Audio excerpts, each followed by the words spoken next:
Alright, so unfortunately Bruno is still not able to join us. It seems that his power outage, I'm just going to check real quick, but it seems that his power outage is continuing, so we will unfortunately have to trudge on without our trusty Turnarch, but thankfully it's his list that led us here in the first place. So let's see if we can figure out what's going on at the Weave Wills Asylum. Rip. Aye, Captain. So, we return to the Ashen Hearts, currently standing in the very webbed up hallway of the Weave Wills Asylum, or hallway rather, in the main central chamber, which seems to have been a sort of meeting or relaxation room. You know, lots of tables and chairs and comfy chairs, probably for the patients to sit in and kind of, you know, receive some kind of what adherents of the Night Mother might consider therapy. So, all of that is now appended.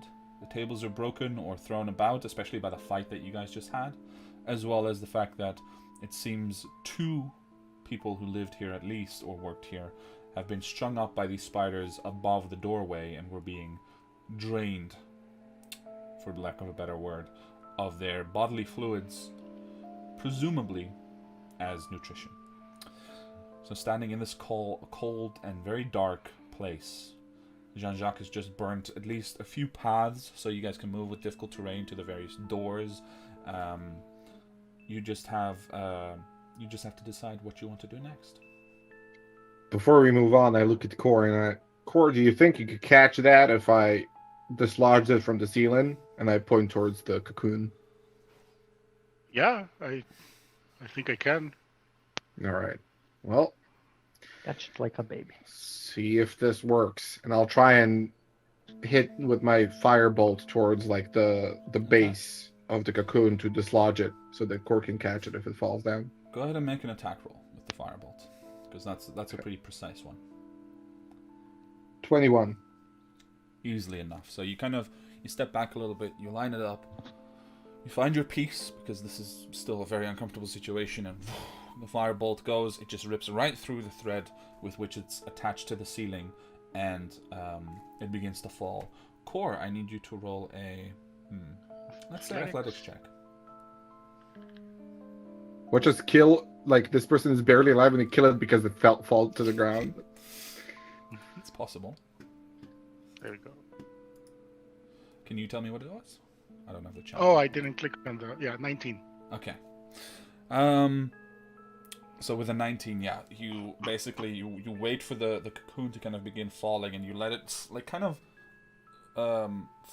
slide almost into your other hand, except that you realize that as it's falling, it's not really slippery. It's more, it immediately attaches to your arms. So the next, I will say, probably like minute or 2 is just really awkwardly you guys trying to get it off of Core and lay it on the ground, the cocoon, and then just realizing that you're now stuck to it. So it's like this, it's dealing with, you know, super glue on everything. But eventually you guys do manage to lay out whoever is inside of this cocoon on the ground or on the table if you like. There's probably still a full-blown table nearby. Yeah, probably on a table, and I'll try to cut it open with a dagger. Okay. See if that works. I will say, make an attack with a dagger. You don't have to hit, but rather let's see how much damage you can do to it. Okay, this is not gonna go terribly well. So I don't have to roll the attack, just the damage? Yeah, exactly. You can just roll the damage for a dagger. Alright, I'll just do it from my sheet because it's, you know, it's not like you're wildly striking and then, oh no, I missed. 3. Okay, so it kind of becomes, you know, you're subject to the same forces that were preventing you from placing it down earlier.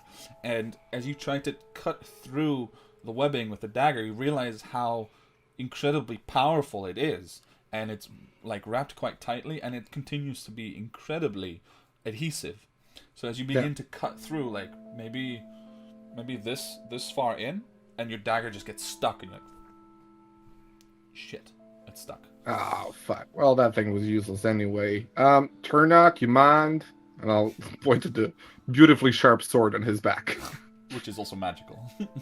Which is also magical. So I guess Turnarch, not being here, approaches Yeah, definitely. And gingerly, with a samurai's precision, which I hope will mean not cleaving whoever is inside here into two, just drags the blade across, hoping to cut it threads away. So I will say it still takes a moment just because he has to find like exactly angles, and like of course it's a giant sword compared to the very precise task that he's pursuing, but he does indeed manage to cut through some of it, and he in fact also manages to free your dagger. It's just got this like adhesive stuff still on the blade, so you might need to find a way. I leave it. Okay. I just leave it there. Like, I'm not picking that up again. All right.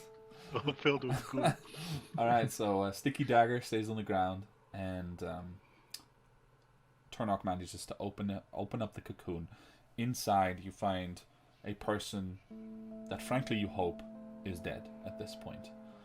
Like the cheeks, in the same way that you saw that the other corpse was completely desiccated, but here you can still see the faintest hint of some fluid inside. This seems to have been a gnome, and you just see like where normally, especially gnomes and halflings have this kind of at least thick skin and healthy look to them, a very earthy kind of sense about them.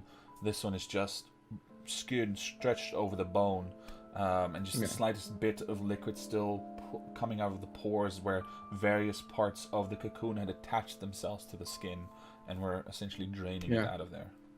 I do feel out for a pulse, see if they're actually dead. Okay, make a medicine check.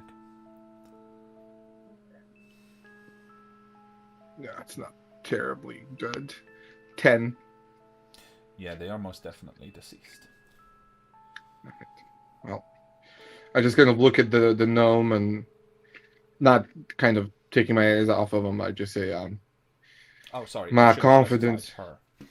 Oh, yeah. Okay. My confidence that we'll be able to find the lady Sordenbrand alive are dwindling by the moment.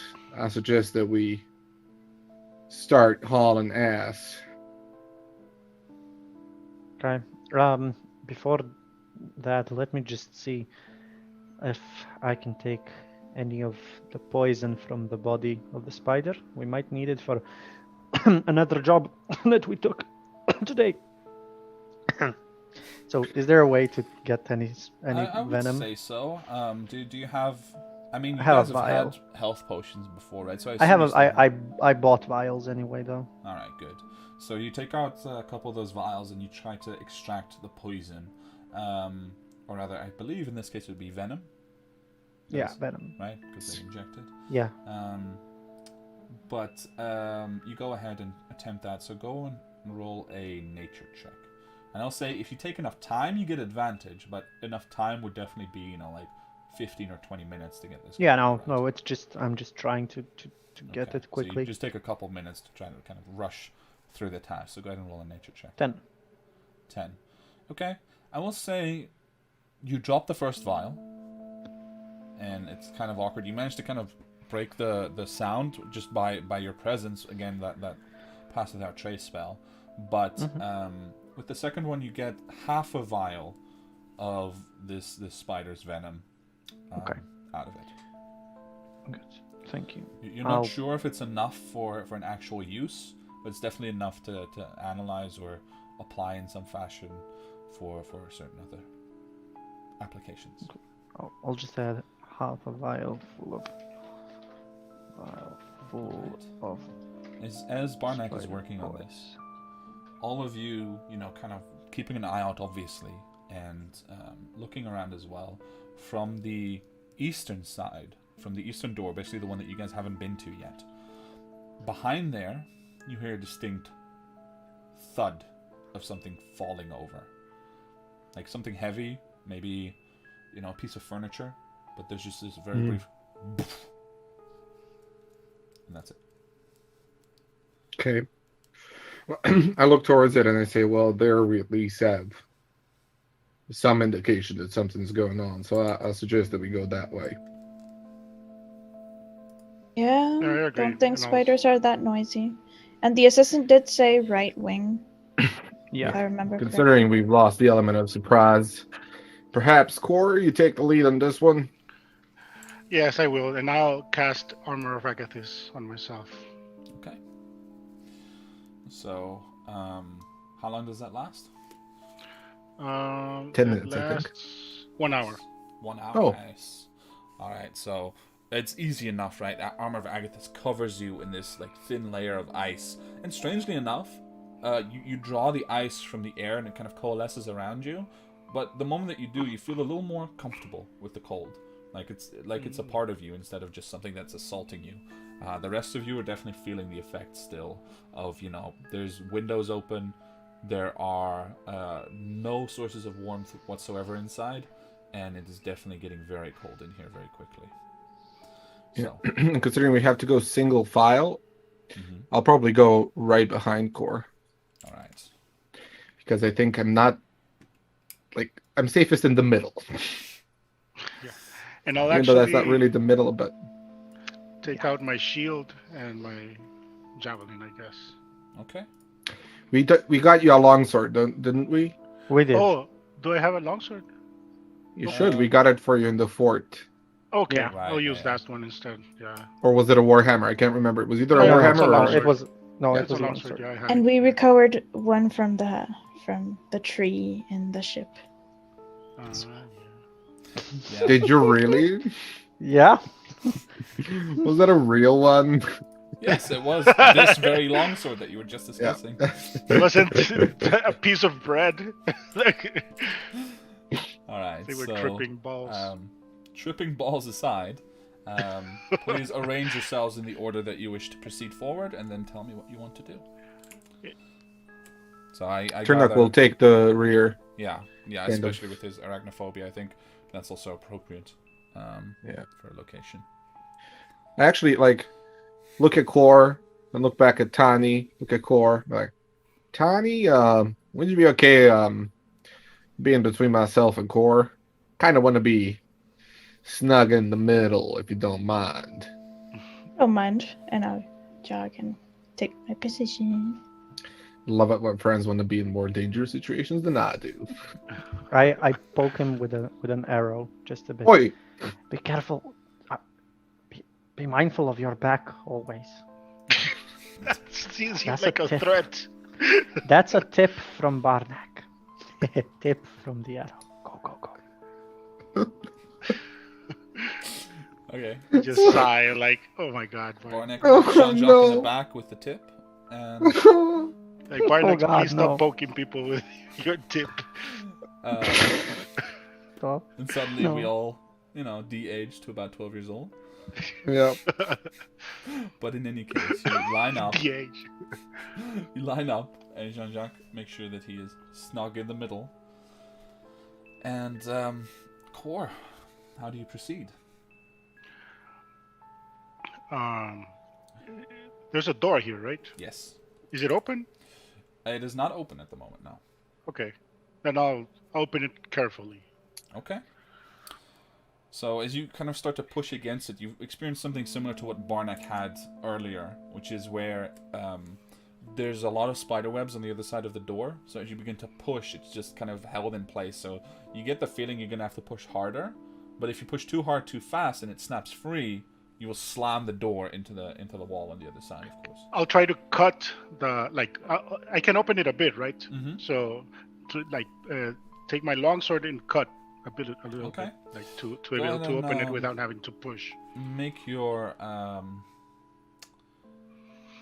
just roll an attack with the longsword. You don't have to hit. You just need to roll damage, just like Jean-Jacques did earlier. Okay. Where is it?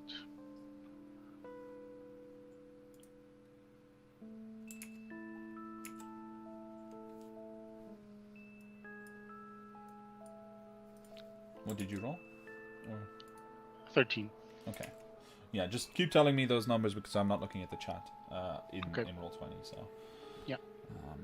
Okay. So with a 13 points of damage, you essentially push it through, and having learned from what happened with the dagger and not wanting to give up your longsword, you kind of take a moment and you pull back a little bit and through the side of the door. There's this kind of awkward moment where you scratch the wall a little bit, the stone wall beyond, you hear this kind of sound, but it's over quickly enough that you don't think that you've attracted more attention, outside of course, disturbing the webbing in the first place. Yeah. All right. So yeah. I keep my eyes on the ceiling at all times. Okay. Make a perception check then, Jean-Jacques. And in the meantime, Core, you have cut free the door, so you can proceed from there. Yeah. I'll proceed. 12. Step inside. Okay. You notice, Jean-Jacques, that the webbing is has this constant, very slight vibration. Like there's a wind kind of blowing, and it's just constantly moving in the wind. All right. So Core is the first to step through the door. This remains difficult terrain, but you can move forward. You notice immediately that there's another door, like below you, looking at the map as you guys are right now, and that there's another door ahead as well that leads into a further part of this place. That sound that we heard came from this direction, but could we sense, was it on the same, altitude or level as us, or did it maybe come from above? Is there a second story to this place? There is a second story, yes. Yeah. As for where the sound came from, it came generally from this direction. You have a hard time because it was already distant, so it wasn't really easy to say if it came up or down necessarily. All right. But yes, which way do you wish to proceed, Core? To the closest one to my right, I guess. Okay. So that first part you cut free enough to be able to move through as difficult terrain. And as you go forward, you get to the door, and this one actually does open enough that you could step through, but you notice immediately that on the other side, the whole room is just interlaced with webbing. And you very briefly, you're the first one to look through that door, you very briefly notice a similar spider to the one that you fought, but maybe like a soccer ball sized. And it's just crawling up one of the webs in the middle of the room. And the moment that you open the door, it just skitters away a little faster, and there's this light white flash, and it just disappears. And I don't see anything else, just web. Just web at the moment. You do notice that there's a staircase that is covered in webbing here. That goes upwards. Okay. So guys, there was a spider. I tell them what I see, right? That I saw a smaller spider that disappeared, and there's a lot of web in the door. Should we go inside here? Well, maybe let's check the other rooms first. If there's a staircase, we probably want to go up that, but let's see what else is on this level before we do that. I'll come to the other door, and do the same. Try to open it carefully, cutting web if there's any there. Okay, so make a perception check first as you approach.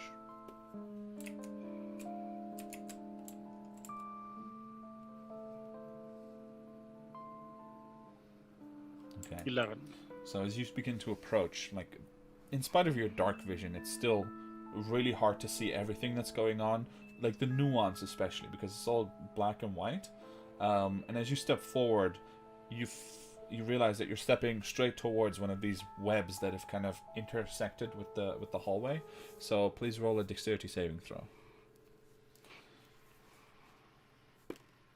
Dexterity. 19. Okay. Actually, I think even a bit higher with your charisma bonus as well, because you get to add that. So it's like a 22, I think. Nice. So very nice. So in the last moment, you kind of you begin to step forward, and you feel this sticky webbing begin to cling to your feet, and you immediately pull back, and there's kind of you have to force it a little bit, but it rips away, thankfully, at the last moment, and you see as it lets go, it just kind of springs back into place, and you see it just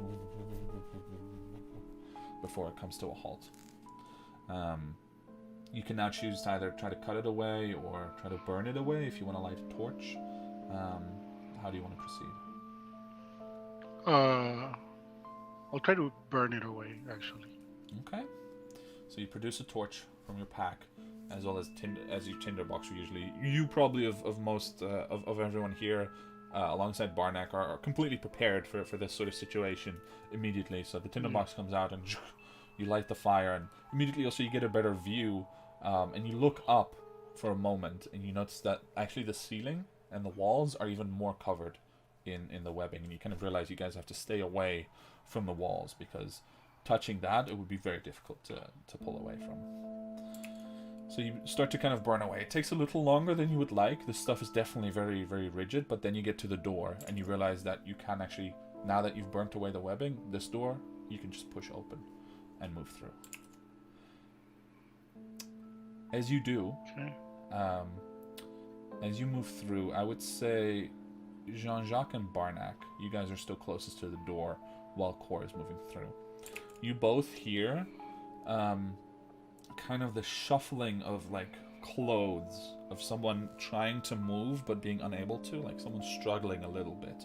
Not very emphatically, but there's just a sense of someone, tied up or stuck and trying to get some movement in. Where and being from? Unable to. From the door below you. From the door below. So here?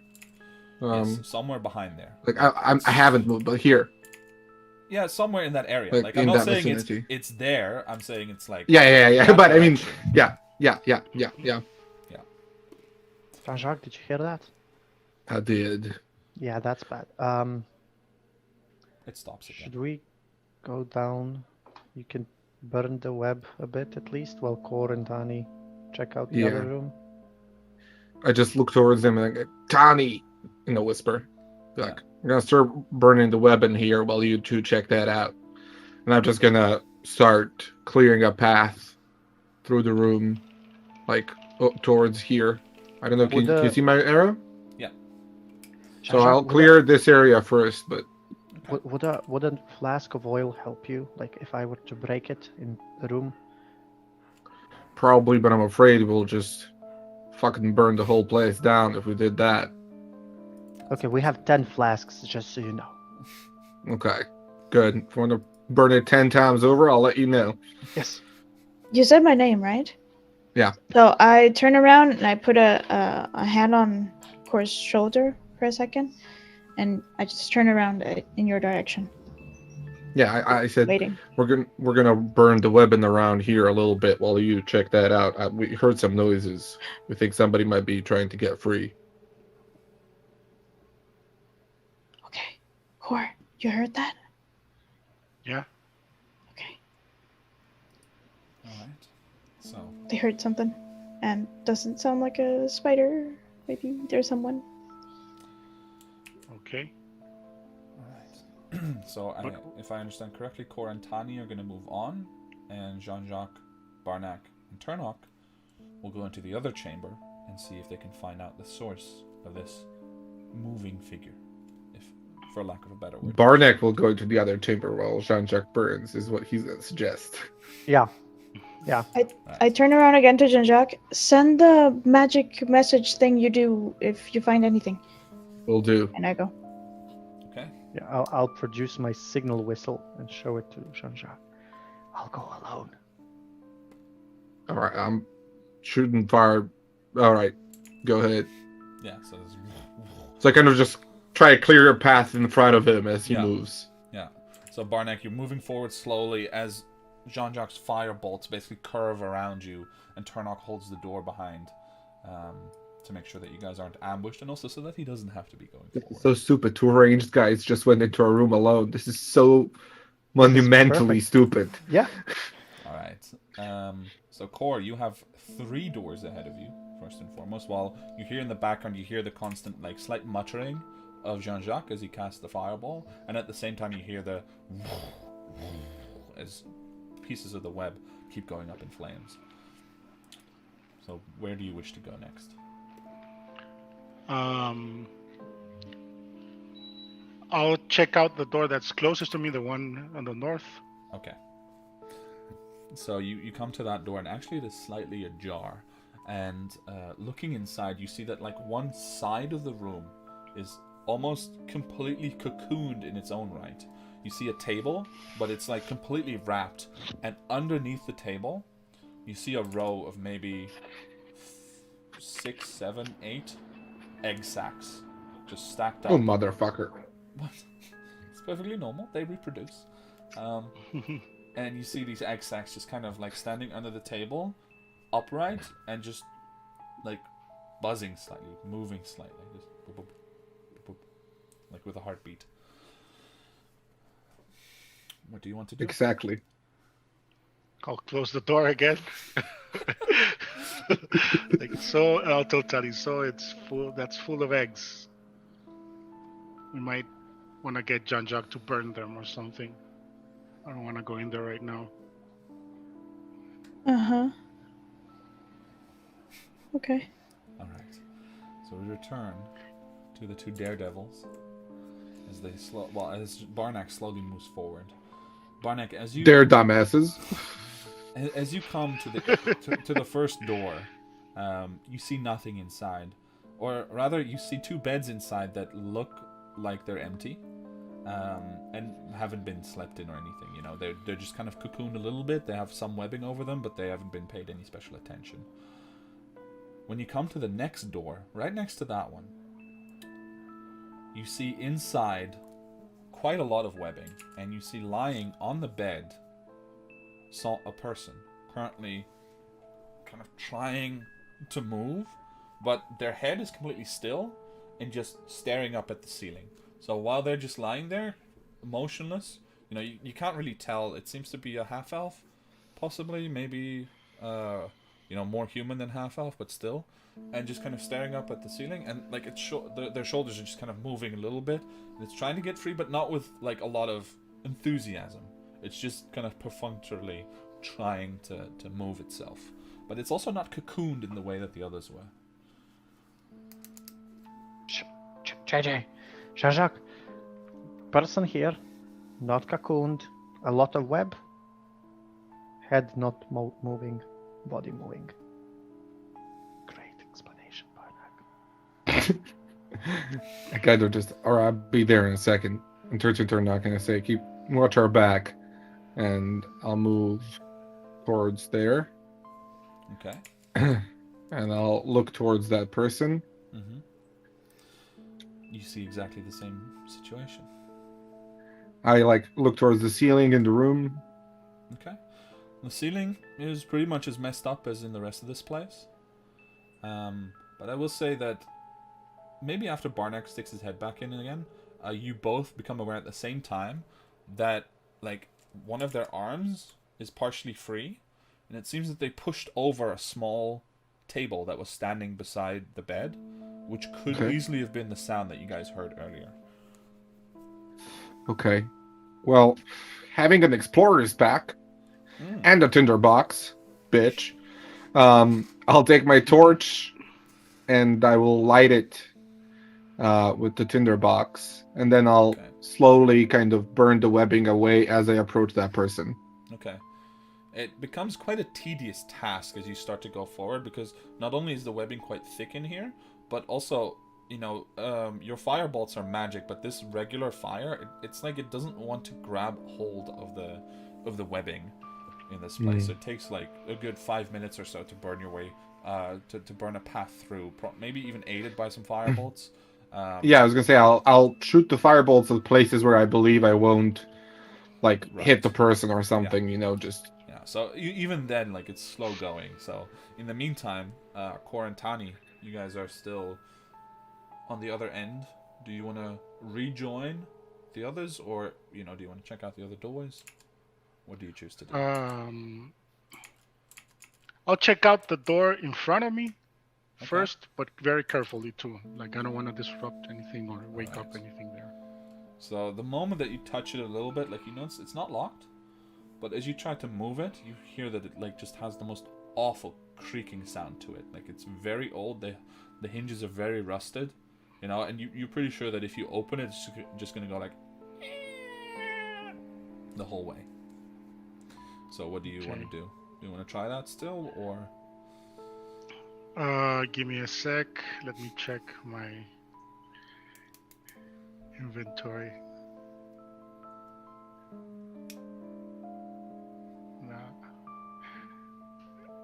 Okay. No, I'm not gonna open it.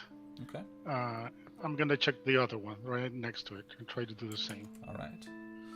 That one, the moment you grab it, you notice it has a larger mechanism, and you notice it is locked. So it is well used, so it doesn't make any significant noise. You just kind of pull down the handle and it doesn't budge. And you notice it's actually locked with a key. Okay.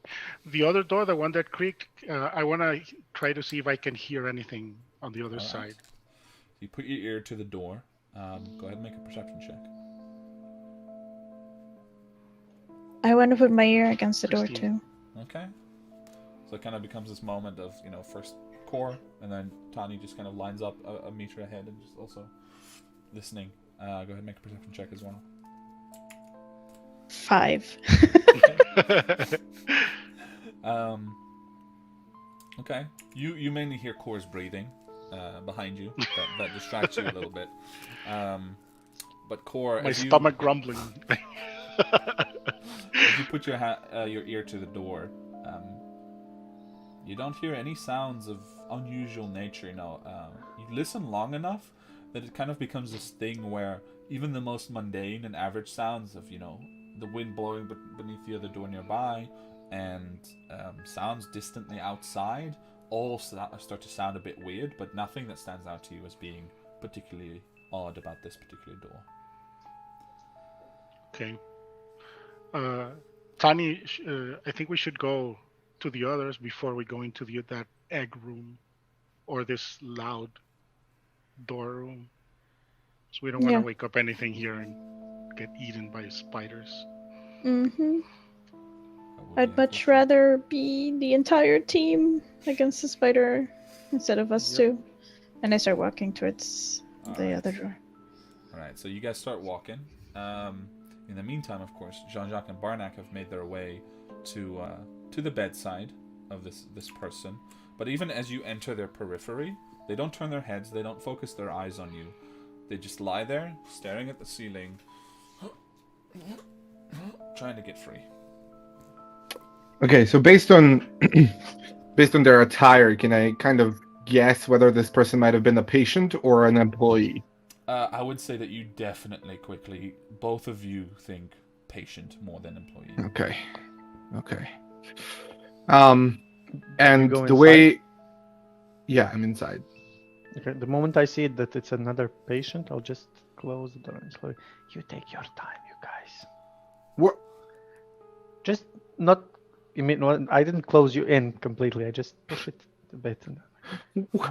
No. What are you doing? No. I can take spiders, not crazy people. No. All right. I'll try and just looking at them without touching them and stuff. Mm-hmm. I want to see if I can guess or see if they're in any kind of a trance or is there any indication of what might be happening to this person? So first of all, I'll look towards where they're looking. Okay, so it seems to just be a generic point on the ceiling that they're looking towards. You inspect them. So first of all, you notice it is a man. Presumably, you're a half-elf, so you can guesstimate half-elves pretty well. Presumably early 60s, maybe late, I'm not sure. The hair is kind of unkempt, it's been trimmed in the last month, but not more recently than that. Same with the actual hair and the beard growth. Their clothing is super simple. Doesn't look like it's been damaged at all. It's this brown, very burlap sack kind of robe that they wear. And he's still lying under a blanket. And there's just this kind of vacant expression in those eyes. And I will say that understanding the types of patients that they had here and the situation that occurred to cause Elena to come here, you suspect that this must be one of the unsouled that didn't wake up. Mm.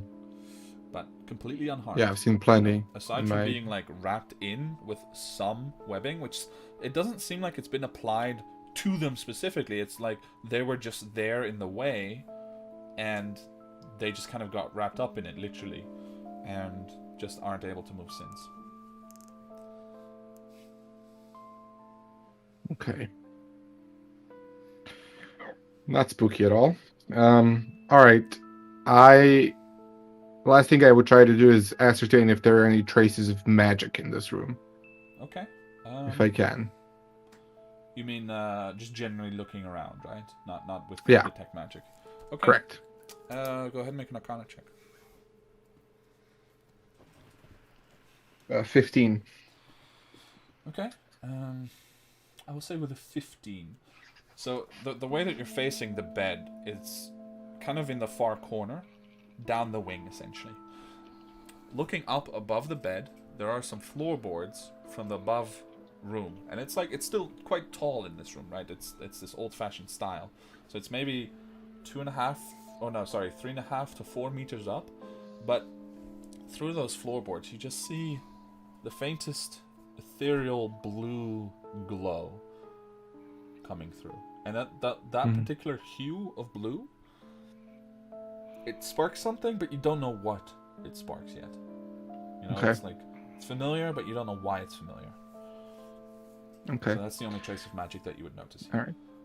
I'll make my way outside and I'll relay this information, and I say, there is some form of magic coming from upstairs, so I propose that we perhaps check the rest of this floor quickly and make our way upstairs to see if we can identify what's up. Let's quickly, Tarnok, let's come help us with these webs. Just cut them down with your sword. It's magical, so just let's quickly go through these webs and go through all of these doors to see if there's anyone else here. Okay. So yeah, Turnock can definitely cut through several of the web. I'll also webs. use a torch to help. Yeah, so between the 5 of you now, linking up and helping each other, you're able to move through this space relatively efficiently. It still takes you a good 15 minutes or so to clear out and to get a really good look inside each of the chambers around you, and also to clear probably like the bottom half of the stairs. But as you do so, in that time, first of all, you do notice that sometimes you hear upstairs the same kind of that you had heard earlier, as presumably one of these creatures is manifesting there briefly and then disappearing again. In 3 other chambers, you find 3 other patients, all lying flat, blank stare at the ceiling, struggling in some fashion against their bonds, except for one who miraculously didn't seem to get wrapped up in a lot of them in the first place. And actually, by the time that you guys discovered them, it seems to be a sort of, very distinct looking human woman, and she's just sitting on the bed, and she's currently drinking from this mug of water, like very perfunctorily, like, I have to, so, they're just like staring straight ahead, never making eye contact, never looking at what they're doing, just then it puts it back down exactly where it knows the table is, or where she knows the table is, and then she just lies back down on the bed. And their stares, they're just staring up, or in her case, just straight ahead. They're not staring like ahead. At a similar or same point, all of them. No, in fact, you get the impression they're not even staring really at the ceilings or the things that they seem to be looking in the direction of. Their point of view, like their point where their vision is focused, is seems to be like a meter ahead of them and never further away than that. Mm-hmm. Okay. Well, whatever's happening here is strange. Before we came in, I thought it's likely that whatever happened has to do with the Unsouled waking up and perhaps conjuring up these spiders or something. And I feel like that theory might be slowly confirming itself with the fact that the rest of the Unsouled haven't been touched. But we shall see. I have no idea what you're talking about. Yeah, crazy people make crazy things happen. Yeah, we have to stop them. Okay, Mhm. all right. Maybe. So I propose we make our way upstairs.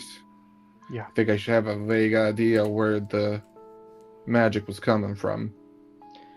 Okay. Sure. Okay. Same order? Same order. I will be right behind you. All right. Okay. So,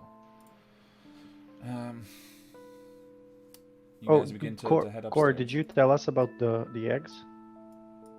Yeah, I'll tell you. Like, there's a room full of eggs. They were moving. Maybe we should go burn it or something before they wake up and come after us. You just hear Well, from if they're- Turnock like, "Oh, come on." Did well, if anyone they're say infants, burning babies? Right Yeah. up your alley, Barnack. Well, I have an idea, and Barnak has an idea. Yeah, we can go and set a few oil flasks down there. We don't have to set them on fire, just put them down there. Oil up the whole room, and then once we're getting out of here, you, Jean-Jacques, can just throw a single firebolt there. potential, but let's not start a fire in the middle of a residential district of the city unless we have to, That's a very good point. because that can Right. quickly turn into a raging inferno that consumes many, many people's homes and gets us into a lot of trouble. Right. That is also true.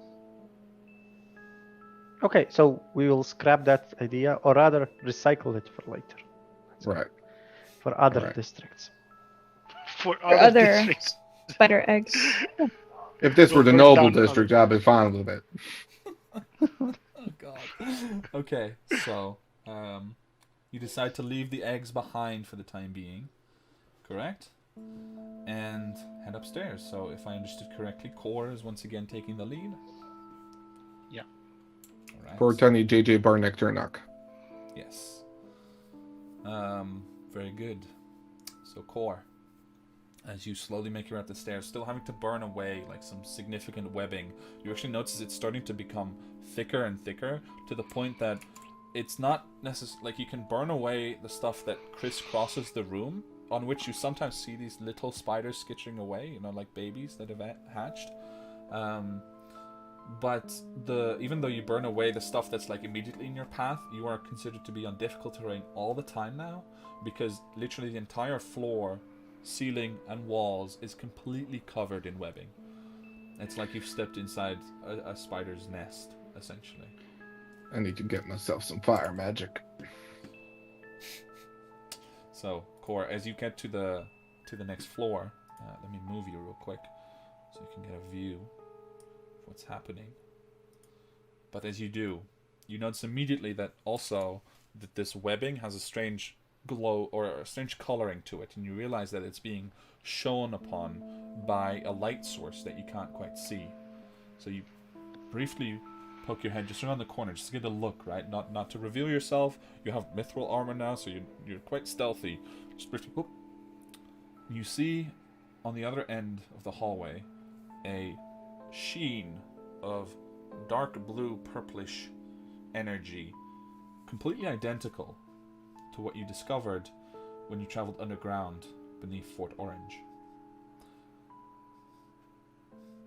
The one that led to the other world. Yes, to the mirror world. You see such a portal here now, active and currently just glimmering slightly around what seems to be like through a part of a doorway, or maybe like right next to a doorway. You're not quite sure because of how it distorts the light around it, but it is at the end of the hall, and it seems to be the only thing here that you can see at the moment. Yeah, I'll turn to Jean-Jacques. Like, Jean-Jacques, I think you should check that out first, because that's more up your alley. And Right. I do not want to end up in that mirror world again.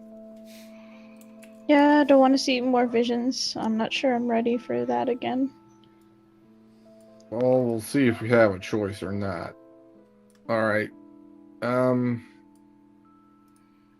Well, I guess let me through, and I amble my way forward. Okay, so Jean Please do stay close. Makes his way in. You have another torch, so you can start kind of, making, at least cutting away the webbing that's preventing you from moving forward entirely. I'll just, and this is just, I know that's not possible in mechanic sense, but just for flair, I just point all of my hands outward, both of them, and from each finger I'll just start casting firebolt repeatedly, just Okay. clearing a path for myself. But every time, where you hope, you pray that maybe, even though you don't want to start a fire, but you just find yourself hoping that it will go up in flames a bit more, it always just sizzles, and it just stops immediately. But you do manage to to carve a path essentially to the strange sheen, the portal that seems to have opened up at the end of the hallway, and it seems to be kind of focused on like part of the door to the bottom right bedroom. You will also see that it doesn't go all the way to the floor, and on the right underneath it, you see like webbed up are a pair of feet. Like you can still see the outline that it's a couple of booted feet, but it's completely wrapped in a cocoon. And you suspect that like lying into the chamber beyond is a person, partially or completely cocooned. But currently you can only see their feet, and you don't suspect you're going to be able to bring them through that narrow opening at the bottom. Okay. Well, I've approached to about 15 feet away, and I'll try and see if I can learn anything about the portal from this far away. Okay.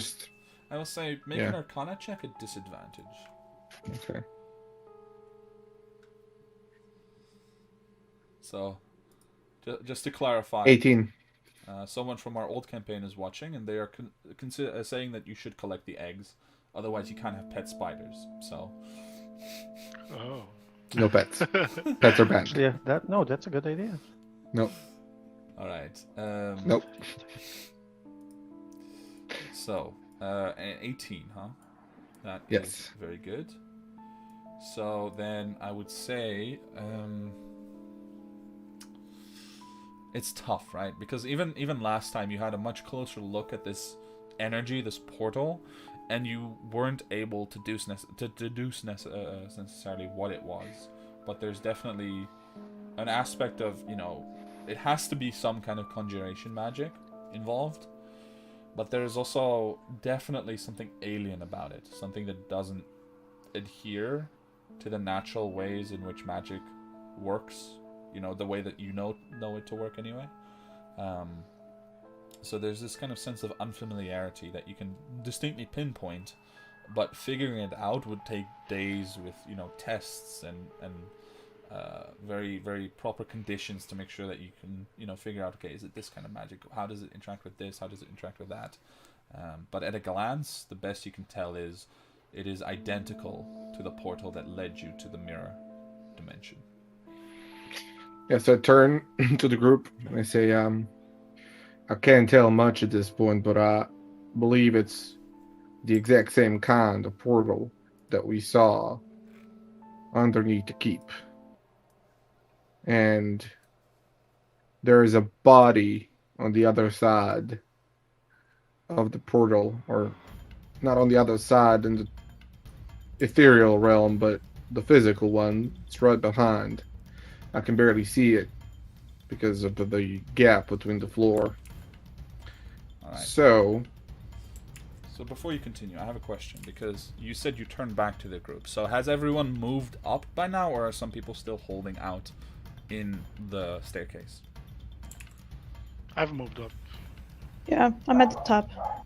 Turnuk's right behind Tiny then. All right. Yeah, I'll be So like here the then. three of you, as you're watching Jean-Jacques and listening to him speak, you almost watch in horror as stepping seemingly out of nothing is an even larger version and a more darkly toned version of the enormous spiders that you had encountered previously. And you watch as it kind of steps literally out of a crack in reality, almost like the portal itself, but just briefly conjured for its own uses. And what? It's actually so large that it has to kind of two of its legs have to kind of push up on the No. walls. No. And it just rears up a little bit. And even though this is again a very tall hallway, 4 meters tall, you still see the very hairy, very white hairs on its back scrape the ceiling as it just looks down upon you and goes to try to attack. So I'm gonna need everyone to roll initiative here. Remember to select your token when you do. Oh, motherfuck. Sorry, I couldn't say it that fast. I tried. No, I selected mine. I just rolled 4. Oh, okay. All right. Damn, I rolled 5. I knew something was gonna happen when the music changed. That's all Yeah, you look. the boss music started. So in Actually, addition to that, fuck it. I'll use my inspiration to reroll this initiative check. that works. So in addition to seeing this enormous creature appear, at the same time you also begin to hear like click, click, click, click, click, click around you as mandibles snap too, and you think they're probably just like in the next rooms, about to come bursting out, in conjunction with their leader. All right. So yeah, let me check the initiative here, and I need to quickly do this. Alright. Ordering you guys properly, and Barnack, you are the first to react as this creature just comes appearing out of nowhere and Okay. rears up essentially behind Jean-Jacques as he is explaining to the group what's happening. Okay. I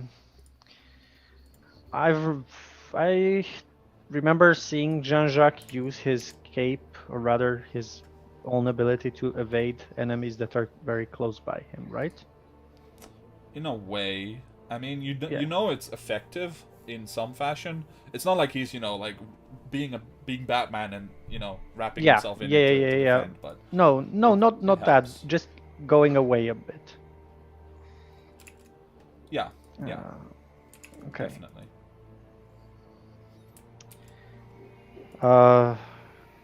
Okay. Well,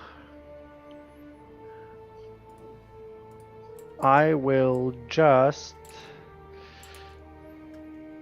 then well, no, I'll just shoot at it from there and go back, like run back while shooting. Okay. And I will designate it as my enemy. Mortal enemy, and also cast Hunter's Mark on it. Okay, nice. Yeah, because you can designate the mortal enemy as part of the attack, right? Yeah. Nice. All right, so So I have advantage on that, and I will use the sharpshooter then. okay, so the beautiful oath bow comes out, and you line up another shot, and immediately you swear. I believe it says it in Elvish, and you say it in your own language. Yeah, I say it in my own language, and the arrow says it in its language. Yeah. So Okay.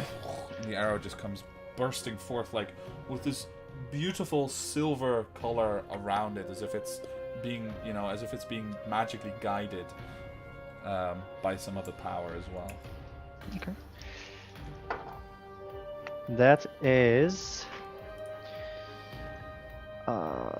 check in total plus 7. That is 23 minus 5. That is 18. 18 to hit the phase spider matriarch. That will hit. Nice. Okay. Damage time. So this, and then 3d6. 6. Okay. So this is 10, and this is 9. That's 19 and 3. 19 and 3, 22, and 4, 26, and 10, 36 damage. Wow. That is a lot of damage. 36 points of damage. Alright. Let me now check if my oath bow does it every single time, or is it just single attack? I didn't check that, sorry. That's okay. Quickly, oath bow.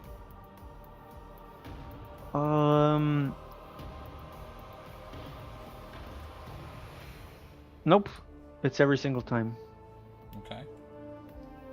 You have advantage. In addition, your target gains no benefit from cover, and you roll another 3d6. Okay. So I'll do another one. I'll still run back and do another attack. Alright. Go for it.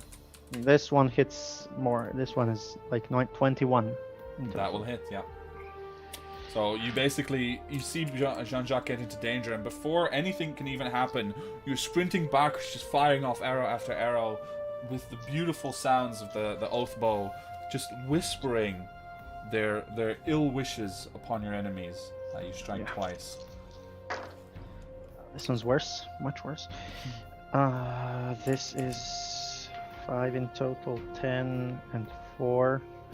That's 14. And 4, that's 18, and 10, 28. 28, wow. Nice.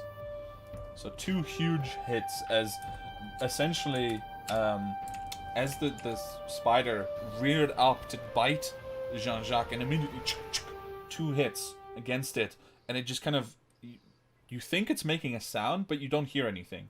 You just see it, the mandibles spread, and it just kind of rears up, and it's kind of trying to express its pain. Before it lands on all of its legs again and looks mighty pissed off at the whole sequence of events. Okay, I'll run here. Where it's difficult terrain for us, right? Yes. Because Jean-Jacques... Yeah, okay, then 12.5 is there. Okay. Yeah. Yeah, I'll just get to here. Nice. Jean-Jacques. Right, so I turn around swiftly, springing into action, and my hands flare up, my blood well rises from my chest, and I start tracing arcane runes through the air and speaking words of power. As I do, immediately thunderous energy rips around me, and I deal 3 points of thunder damage to the spider. Wow. Okay. Using my Heart of the Storm ability.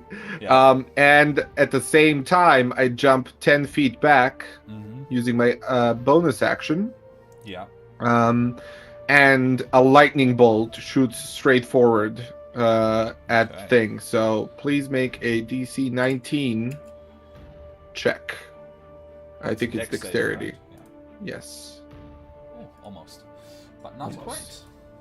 23 points of damage. Alright, so as you're warned by Barnack's very swift reaction, you jump into action immediately yourself, and the energy already crackles from your fingers before you've even finished saying the words or moving.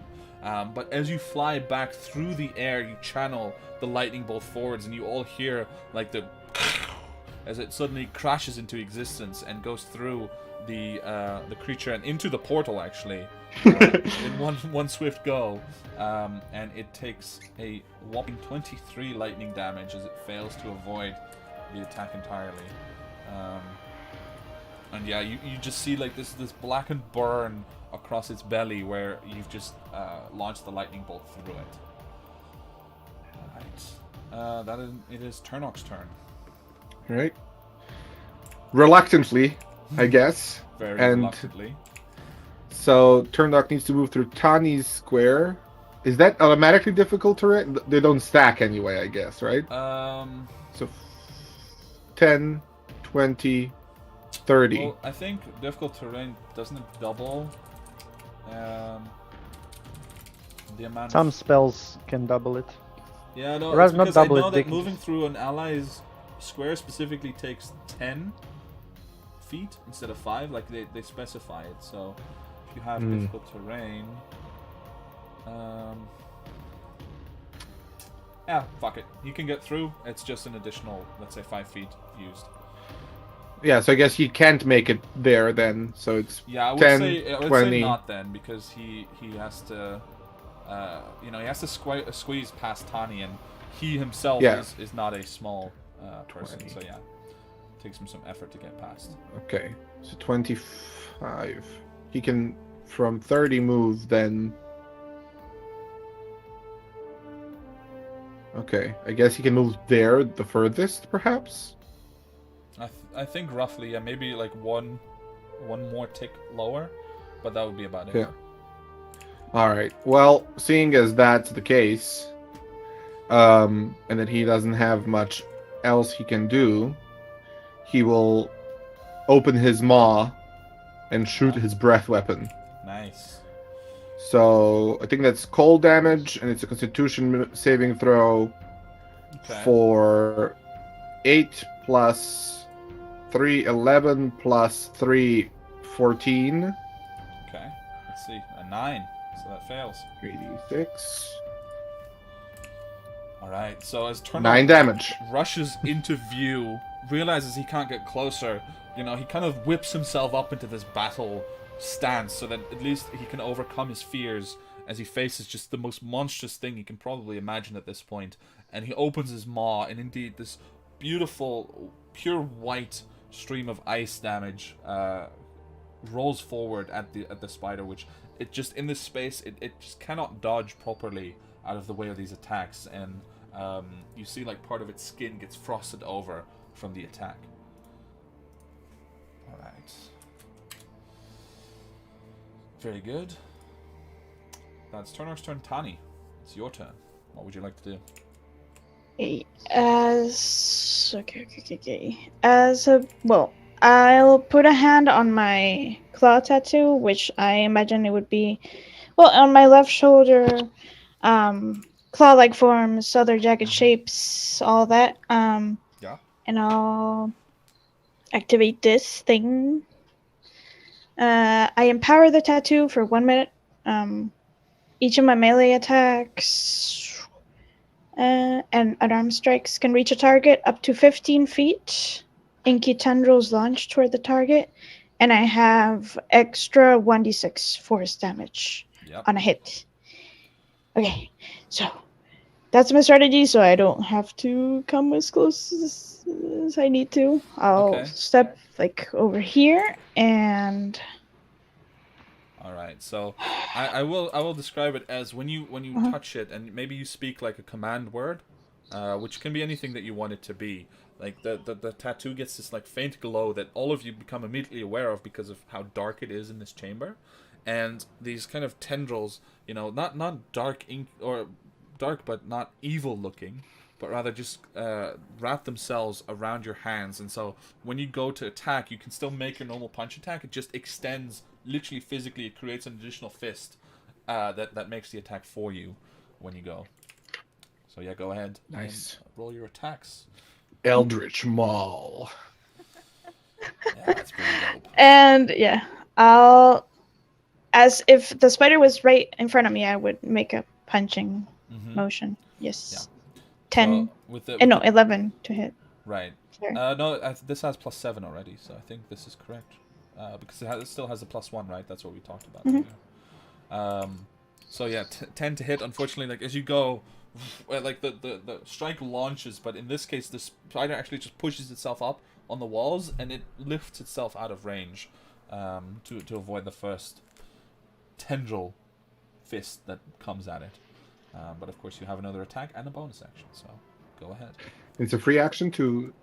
Oh, it's bonus action. It's a bonus action, so you have another attack. Yep. 14. So this time, like you kind of reel back a little bit. You watch as the spider reasserts itself, and immediately you go for another strike. This time it impacts, but you just you notice that it actually has, this one has quite a strong, not carapace, but it definitely has a very thick hide around itself, probably due to its age. It has evolved this sort of natural armor. So in this case, you make the connection, but you find that you actually need to find the right spots as well to make sure that you can get through its armor. Okay. Alright, so with tattoo glowing, 2 strikes, kind of testing the waters a little bit. Tani, you're focused down on the matriarch. As behind Barnack, you suddenly look up and you watch as emerging out of nowhere, out of nothing again, from the corner in the ceiling, is another huge spider that comes towards you immediately, trying to bite you.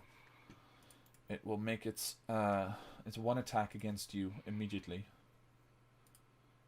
and see if it can hit you.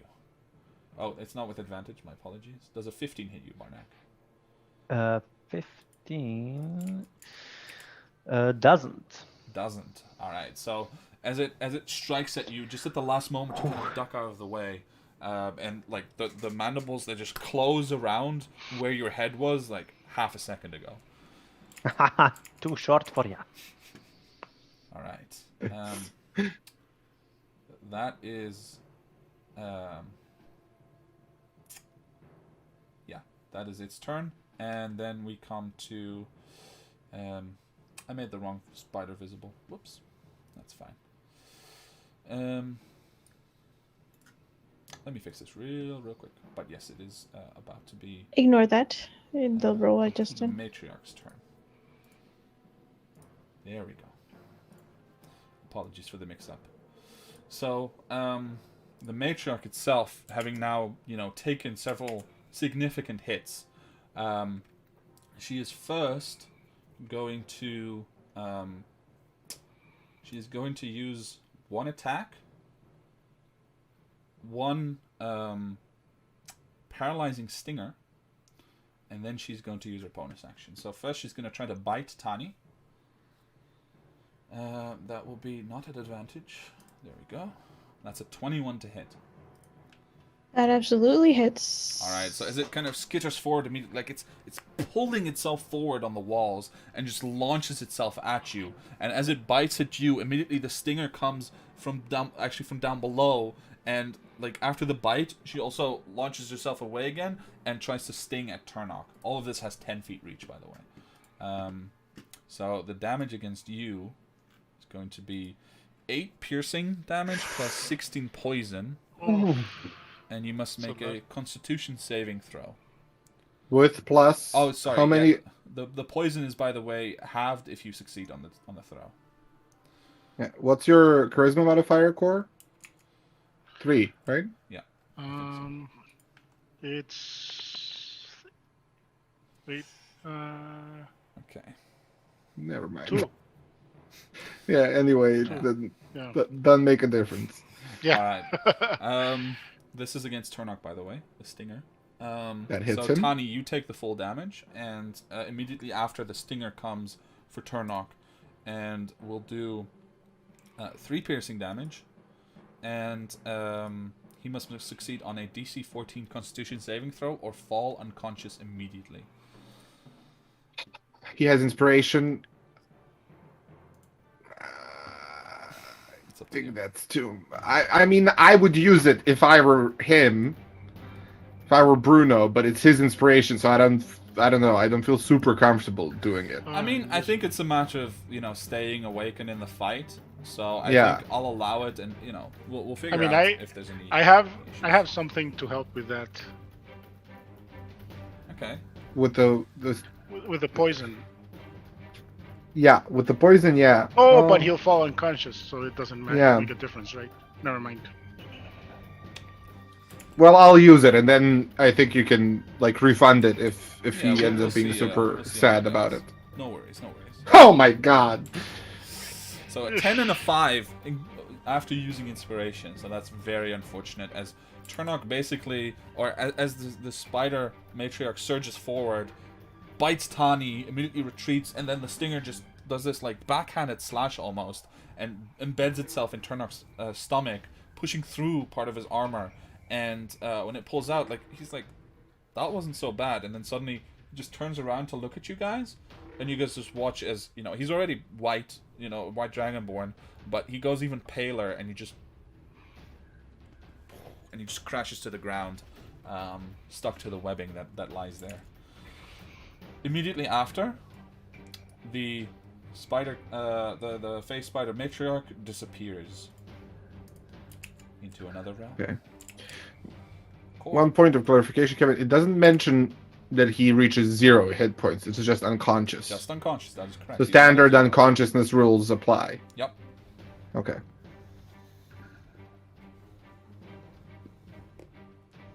So, Core, it is your turn. There's a humongous spider currently hanging over Barnack's head, but the other one is missing. What would you like to do? Okay, let's see. Actually, seeing the 2 spiders and seeing what just happened to Tani and especially Turnok, I'll cast Protection from Poison on myself. Okay. So you take your action and you invoke Tyr's Blessing to make sure that you can't be poisoned or afflicted as much by poison. So keep an eye on that. If you do take poison damage, we'll keep that in mind. Do you want to move anywhere? Let's see. No, I'll stay here because Okay. I have this huge spider, All right. and the other is missing, right? So yeah. Yeah. So as it comes to your like as you kind of you invoke the blessing and you kind of hold still, ready for the next flurry of attacks and danger. The door next to you gets like ripped off its hinges and thrown aside as another one of these spiders kind of pushing its way through, barely managing, like on the side of the wall, and it just comes out and tries to bite at you from the wall. So it will take one bite. Normal roll. We'll roll a 19 to hit. Does that hit you? Nope. Really? Yeah, You're it's using a 21 with the two-handed shield. weapon. No, I took He- up my shield. he switched to a remember? shield. Right. To a shield and longsword. Yeah. Okay. Remember, he was cutting with the long sword. He was cutting the Yeah, webbing. I'm just thinking of the Yeah. vicious small attack, the crit. But okay, yeah. Yeah. So yeah, I- as it happens, like your shield is exactly what you needed because it's the last thing that stands between you and these horrible crunching sounds as it tries to devour you, and inject you with its venom. But thankfully, that shield blocks, and you kind of manage to push it back into the chamber, which barely contains it. Barnack, we come to you. The spider kind of hovering over you, threateningly. What do you want to do?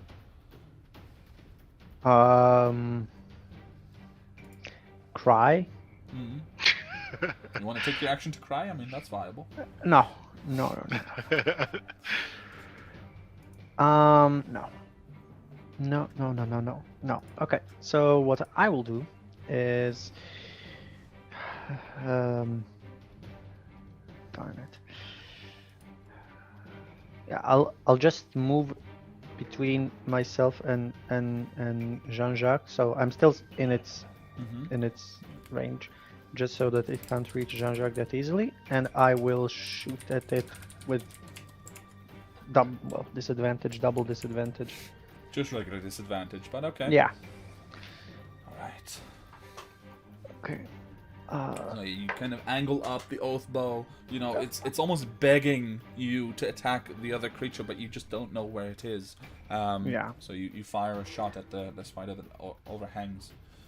Yeah. Just a moment. Or even two, of course.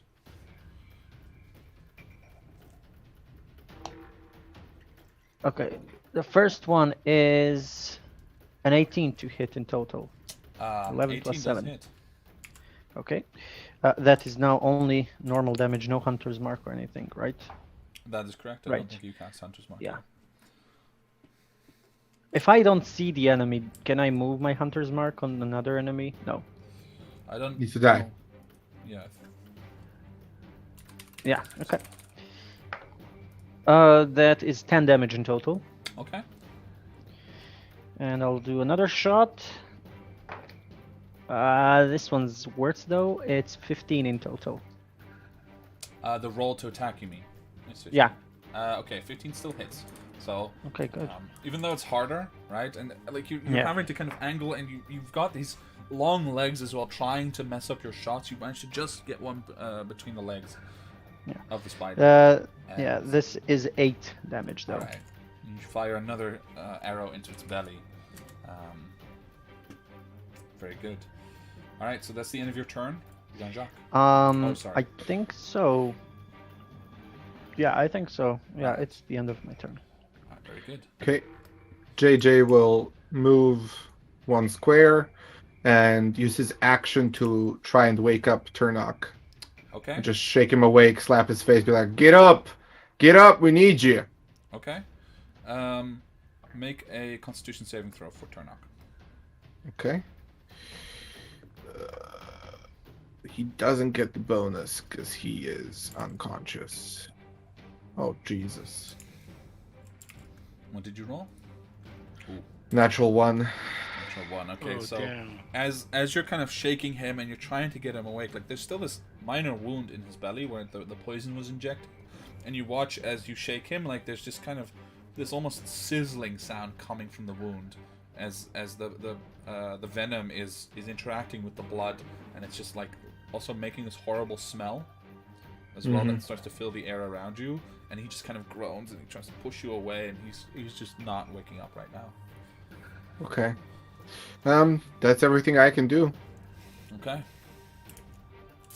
Then we come to Turnok himself. So Turnok, I will say, at the end of his turn, he can make another Constitution saving throw. Let's see if he wakes up. Okay. Wait, oh, that's me. Never mind. I was about to say, Wrong that's character another sheet. one, dude. That's 2 Oh, ones damn. in a row. You're Yeah. Wrong character Salty. sheet. All right. There we go. So, after the thrashing and stuff, Jean-Jacques, you give up. You're like, shit, this is not working. And you stand back up, and right in that moment, he actually wakes up. And he grabs your foot or something, and he just looks up and looks for his sword, and he grabs it immediately. And he can do... he wakes up at the end of his turn. At the end of his turn, you said, yeah. So he's awake, still prone on the ground at the moment. Tani, what would you like to do?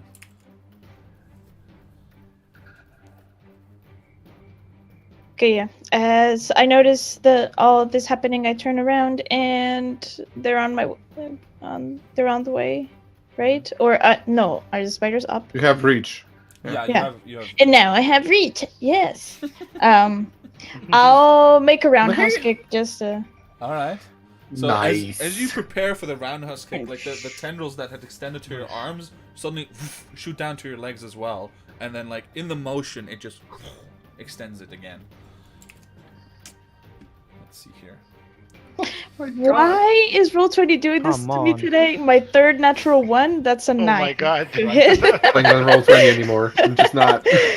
So as you do this, right, like at the last moment, the spider actually kind of shifts to the side, and your strike impacts the wall, and you actually break, like part of the wall just breaks inwards into one of the side chambers. You have another attack and a bonus action, I believe, this time. Mm-hmm. Yep. I'm counting on that. Okay, 26 to hit now. 26 will hit, definitely. So go ahead and roll all the damage. Okay, so that plus an extra 1d6. Wait, whoa. Okay. There we go. Yeah. So I'm just going to use the left one because it already has magic in it. So I think that one bludgeoning we just have to fix in roll 20 later. So Yep. that's 10 points of damage here. You were attacking the one that had attacked Barnack, correct?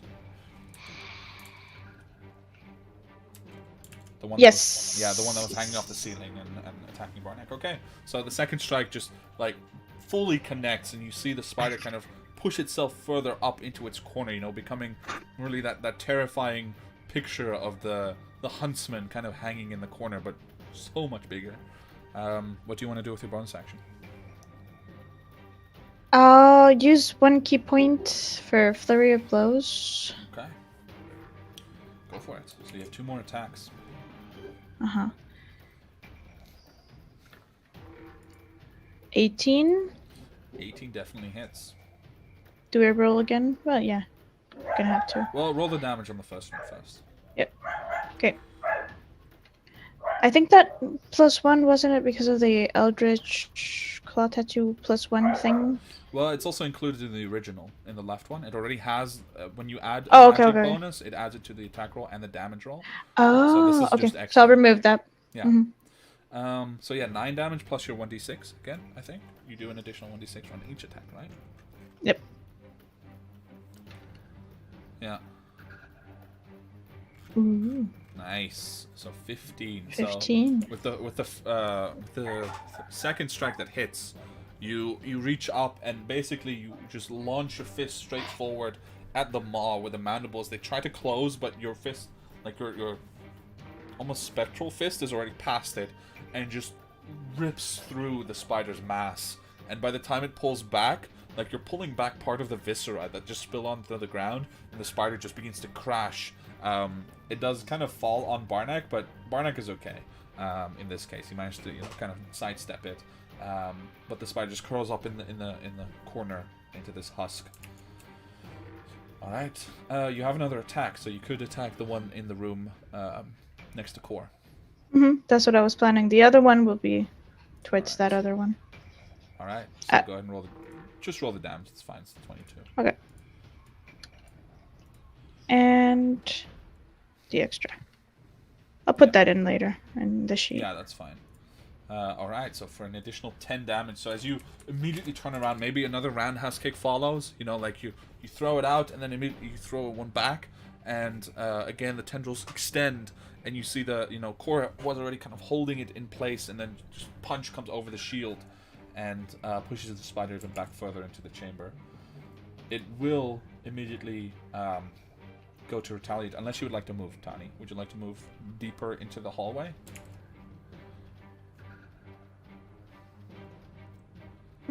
What do you mean deeper? Like forward or Like backwards? down into the hallway. Just a question, because it seems to be the only way that you could really move. Yeah, I'll move a bit, like I'd sidestep or something. Okay. So this creepy crawler here is going to immediately rush or like launch itself forward again, trying to take another bite out of Core, or trying to take a first bite out of Core in the first place. With a 14, unfortunately, again, like it just smashes against the shield. This time you even manage to get like one of your gauntlets in there and to just grab, kind of like with your longsword there, you just hold on and you push it back and prevent it from doing any damage. The moment that you kind of push it back, it staggers back a bit on the wall, it skitters, and then there's this flash of light and it just disappears from view. Oh damn. Right, shoot. Alright, next up is our good friend, the matriarch. She, actually, throughout all of this, she does not reappear this time. So you guys are kind of expecting her to immediately come striking from some direction or another, and where those strikes might have been, nothing happens. It's just total silence in the hallway for the moment. Core, that makes it your turn where there are no enemies on the board. What do you want to do? There are no enemies. Not currently, no.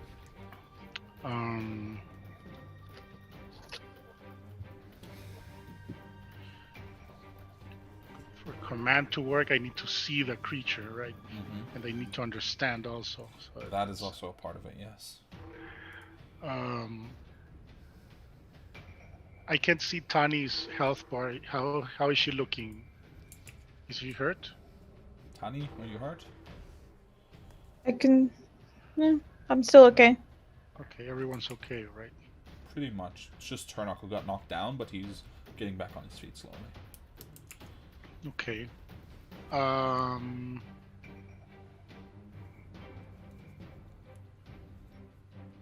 just, I don't know. I guess I'll move closer to the portal, but not. Oh, I guess you haven't really had to use this a lot, but you can also ready an action. So you can say you want to ready your attack, and then when one of these creatures appears, you can just attack them immediately. Oh yeah, then already an attack. I'll be like expecting the big one to appear. All right, you can still move to where you think they will be, so that you have the reach Yeah. to actually hit them. But keep in mind this is difficult terrain, so you can only move at half speed. So this would be like you can move to here. about like either here. Yeah, you pretty much just here, because otherwise you have to push through Tani's Yeah, space. no, I'll move there Yeah. All right. and be ready, like to Alright, so you, attack or defend my. alright. So you guys kind of cluster up, you know, looking around, keeping an eye out. Barnack also with the oath bow in the corner, just, you know, ready for the first sign of trouble.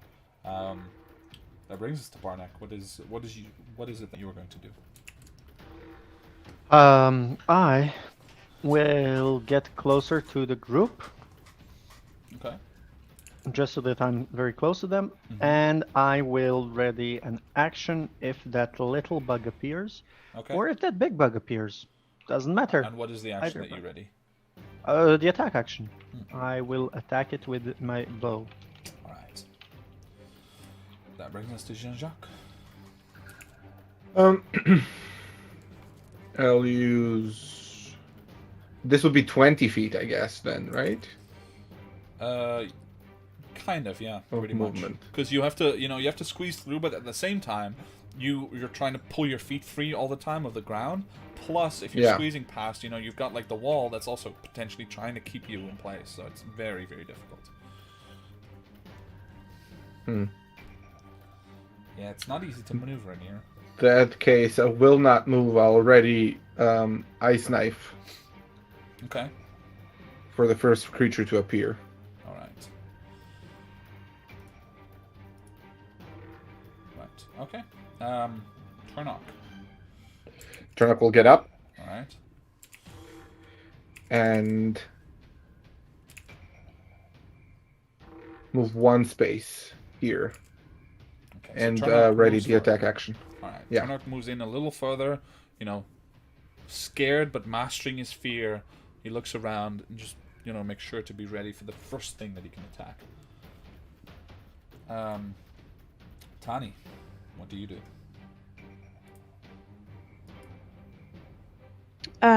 The Eldritch Maul is still right. It's still available. It's Sorry? 1 minute. Yes, yeah, absolutely. Yeah, It's okay. been 3 rounds, I think. So yeah. Yeah, I lost count, so I was like, okay. No worries.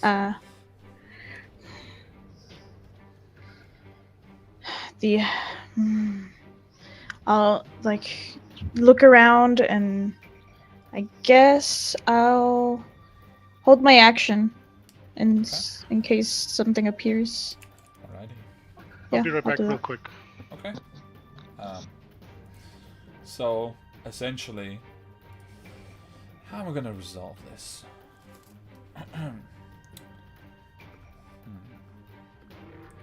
Can you guys roll perception checks for me?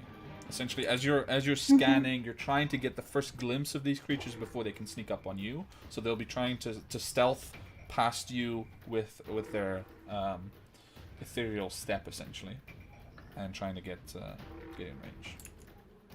So that is 8 for me. okay. So the DC that you want to beat to see them and immediately unleash your ready attack is 15. Okay. Turnock succeeds. Okay. Nice. So 7. okay. So, wow, that's really low perception rolls, guys.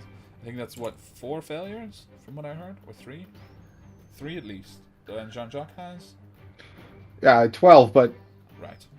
would I be able to use a sorcery point here? Because I failed. Again, though, I think because it would be weird to be able to do it in this case, right? But I'll allow it here because it's a common situation and I can set this DC. Okay. All right. Well, I'll try then. No. No? Okay. No. So just Turnock gets basically you guys still get to go, but Turnock gets to do it before the spider acts.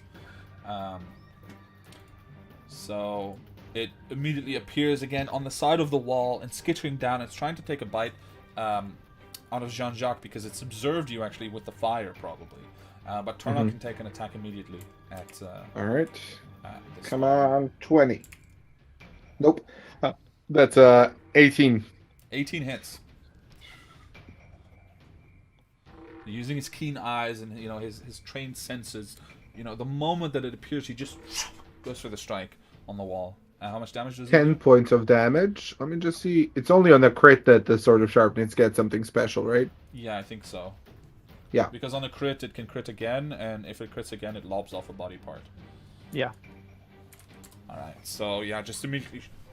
And there's this spray of blood that hits the floor below. You notice where the blood hits the webbing, it seems to kind of wither away and cease to be as adhesive and frustrating as in other places. However, it will make its one attack against Jean-Jacques. And let's see, that is a 10 to hit. These spiders have rolled the most atrociously of all the monsters I've ever run. Holy Yes, cow. they've been We're pretty glad. bad. We are glad. Because we have been rolling atrociously, so. True. So yeah, it just kind of lands there. Or not really lands, it's still kind of up on the wall actually. This would be more accurate positioning as it's just kind of hanging there. It takes the bite, but Jean-Jacques, you just kind of dodge out of the way. And immediately the rest of you, I will say Core, Tani, everyone can unload. So please unleash whatever you have. Do keep in mind, if you're unleashing a ranged attack in your melee range, it will be disadvantaged. I rolled double 9, so that's 20 to hit. That hits. Yeah, so I'll use a sorcery point to protect my friends. from the additional damage from Ice Right, Knife. Ice Knife. And it must make So a I saving do- throw as well. Oh wow, Tani with the crit as well. Yeah. Natural Nice. 20. 28. Okay, so Nice. let's say that between all of you, because they're not that healthy to survive all of this. Yeah. Between all of you, you know, that the arrow hits, the ice knife explodes in its face immediately. Maybe, you know, using the sorcery point, you manage to get it as it's taking a bite at you, and you lob the knife into its gut where it explodes. So you just see Nice. this like implosion almost, where it just Yeah. and it opens its maw and you just see like this brief mist of icy cold air emerging from the ice knife that you had cast, and immediately it's followed by the arrows and a strike from Core as you just you swing at it with the longsword, and then finally, last of all, Tani just from below with the fist uppercut, and the uppercut just goes straight through the body again like a bullet almost, and rips back through, and the spider just tumbles to the ground. With its last sputtering efforts, it does manage to get back into whatever space it usually exists in and disappears, but that one is very much dead. Okay. Yeah. Well, The the arrow. matriarch was not by any chance within 5 feet of it. Not in this plane of existence, no. All right. Alright, so immediately afterwards, emerging from the other side on the ceiling as well, is the matriarch. This time, like, its back body is pressed up against the ceiling, where several of the legs are holding it up on the spider webs, and then the front is skittering down slowly. It's like crawling down at you guys. It's like a sort of exorcist spider that's coming at everyone, and it's going to take its Me no like it. it's going to take its stinger attack it's going to take its stinger attack at Core, its bite attack at Tani, and it's going to use its swarm call as well. So as she does this, you see that it opens its mandibles again, and this time you hear a sound, and it almost sounds like a panicked cry, but of a spider. It's very, very unusual. And as it does so, you notice that among the webbing, there are these little egg sacs as well that had been kind of not hidden, but just not grown enough yet to warrant any attention. And as she does so, the egg sacs suddenly begin to kind of vibrate and burst, and they all begin to swarm towards her. So everyone within a 15-foot radius, which is effectively everyone, is going to have to make a DC 13 Constitution saving throw as they just crawl past, and you get bitten several times when you're trying to resist the poison. And this is not a magical effect. No, it's just literally the creatures themselves injecting the venom. But Core, you are currently protected from poison. I don't know what the effect exactly is, but It halves 14 for me. It eliminates the poison effect and halves the damage. okay, But nice. I had 23. Okay, yeah. So you're good anyway. 11 for alright. me. So Which one did you take- 11 say? for turn knock 2. Let me roll the damage for this as well. Did you say Constitution? Yes, Yeah. DC 13 Constitution saving throw. Okay, I did it. Wow, that damage roll on a 3d8. Wait, so is it 23 poison or is it less? Because you rolled automatically. when Oh, it you- rolled automatically. Okay. Yeah. Yeah, I did. Oh my It is god, that 23 roll. poison. Thank you. Yeah. Wow. That So other I actually one- rolled almost max damage. Two Holy 8s and a 7. So that will be for anyone who fails. So if you roll under 13, then you take 23 poison damage, unless you are immune to poison, obviously. But I believe that's only Core. And you are immediately now. poisoned, so you are suffering the poison Oh, condition, fuck. which means that I believe you cannot regain hit points. Disadvantage on Disadvantage. Attack Sorry, no, rolls. yeah, you're right. It's disadvantage on attack rolls and ability checks for everyone who's poisoned. So I believe Tani is. affected. Yowza. Um, Turn knock And how as much well. damage? 23. Okay, That's a I'm lot of damage. barely hanging on now. Yep, and it's also still making its attack against you. So here come the attacks. No time. First, it's paralyzing stinger at Core. It's a 10. So you managed to block it very quickly with your shield, and you guys just hear this dull thud as the stinger impacts. But I just fails swat to it do away. anything. Like, Yeah, stop just- bothering me with this. No. And then its bite. Yeah, not just there we go. It's a Oh, 21 no. against Tani. Bye. So that will be, Reaping I think, a pepperoni. hit. And you must make another Constitution saving throw. Ouchie. Okay. No. Constitution. Here we go. 14. 14 saves. So you take half the poison damage. Nice. So you take 10 piercing and 10 poison damage, and you are not paralyzed while you are unconscious. But you do fall unconscious, I believe, because you hit the Well, zero. if the poison damage reduces the target to 0 hit points, the target is stable but Oh, sorry, poisoned. yeah, you are. You Does just the take half piercing damage take you?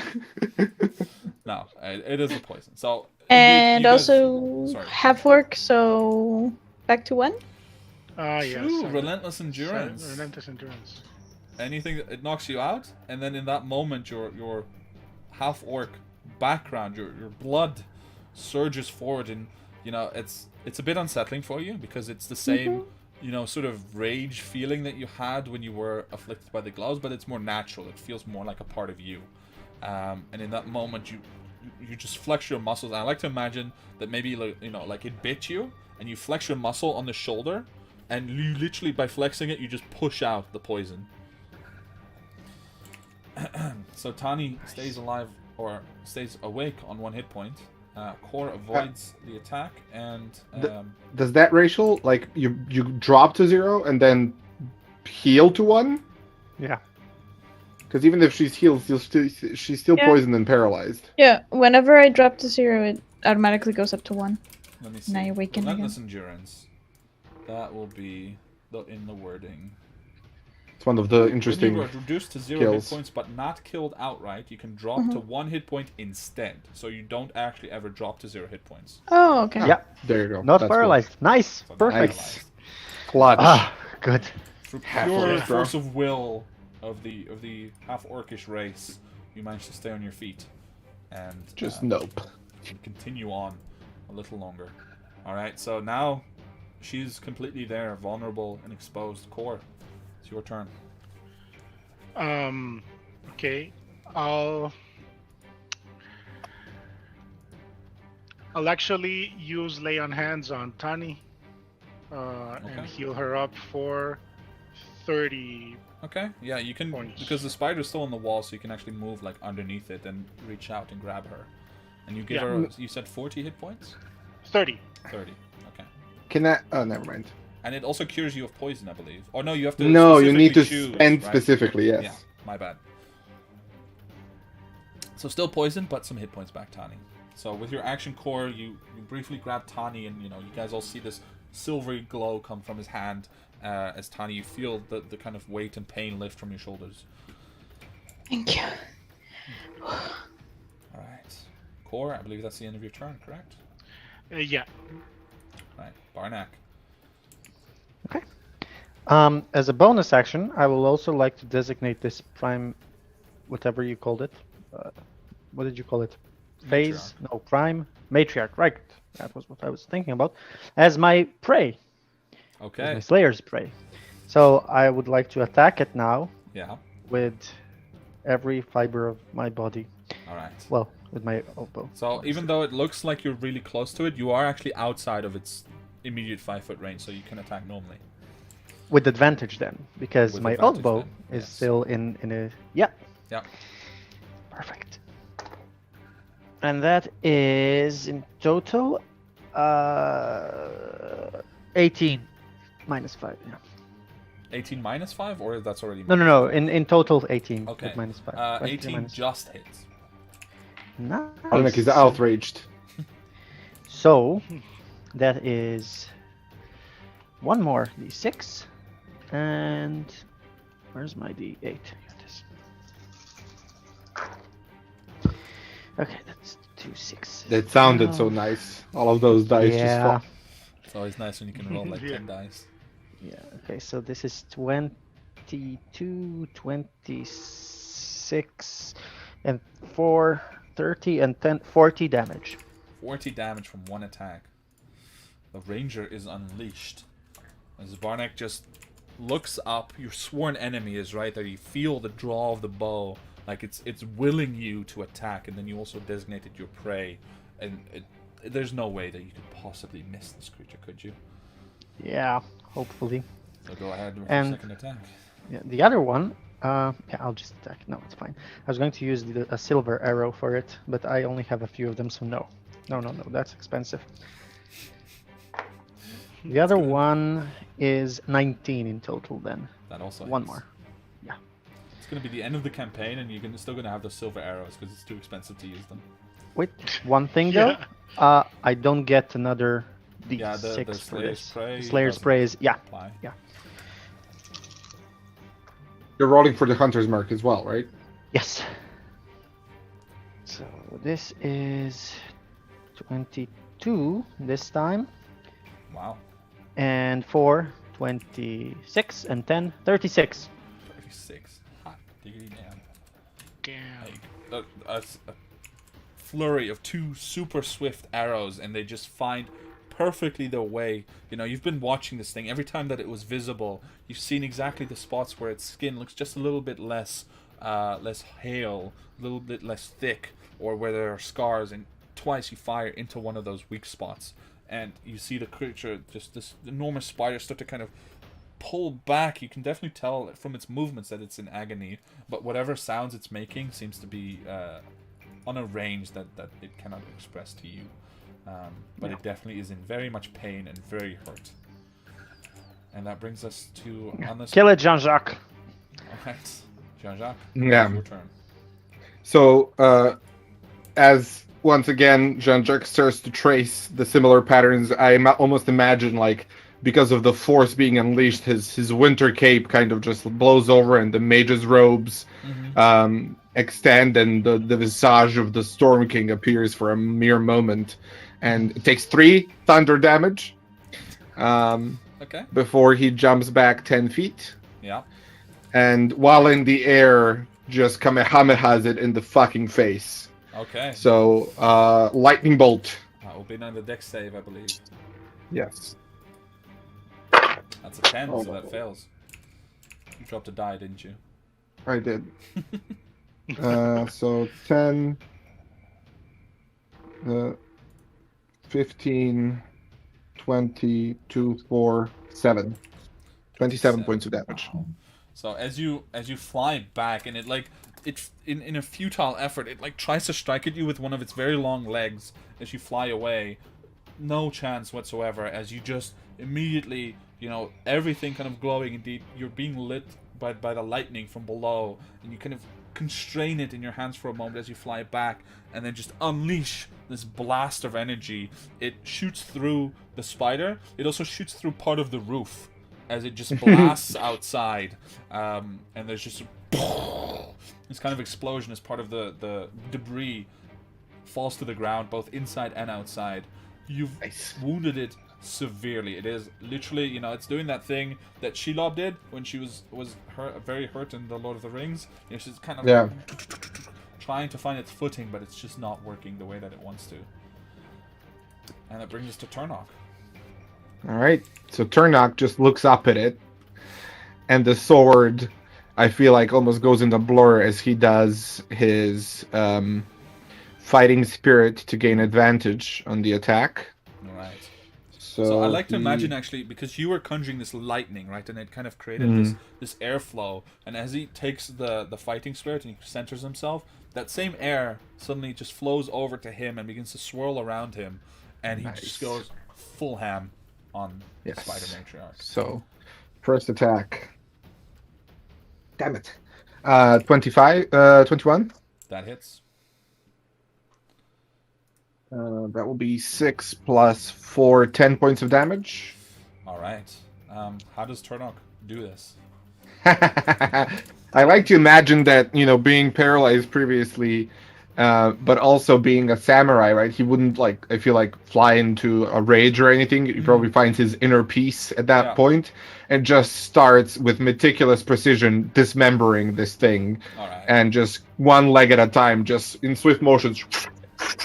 Yeah, and cuts all of its legs off. Right, like that's also made for this sort of thing. So indeed, as he steps forward, like he cuts away the first leg entirely. It just falls to the ground with a crash. Then he cuts like into the neck, and the blood just begins to spurt out, this blackish, horrendous blood that actually disinfects almost part of the ground where it hits. But he's undeterred, and he just keeps cutting and cutting. By the time that he's done, like 6 of the legs have been cut off, and the spider's just been carved to pieces. And it's like the lifeless husk just twitches for a moment longer before completely falling dead. Blocking most of the hallway, but definitely out of commission entirely. Well done. Nice. You guys have killed the phase spider matriarch. Nice. Indeed. Now the Now we only have to kill the patriarch. The patriarchy. Turn out to use second wind here. Alright.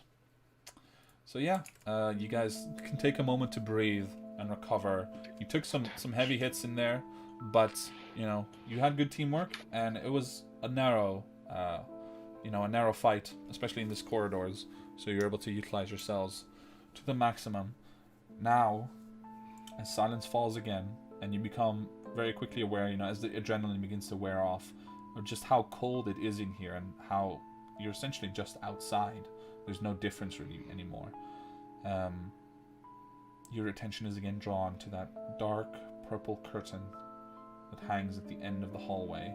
This strange magic that does not belong here. What do you guys want to do?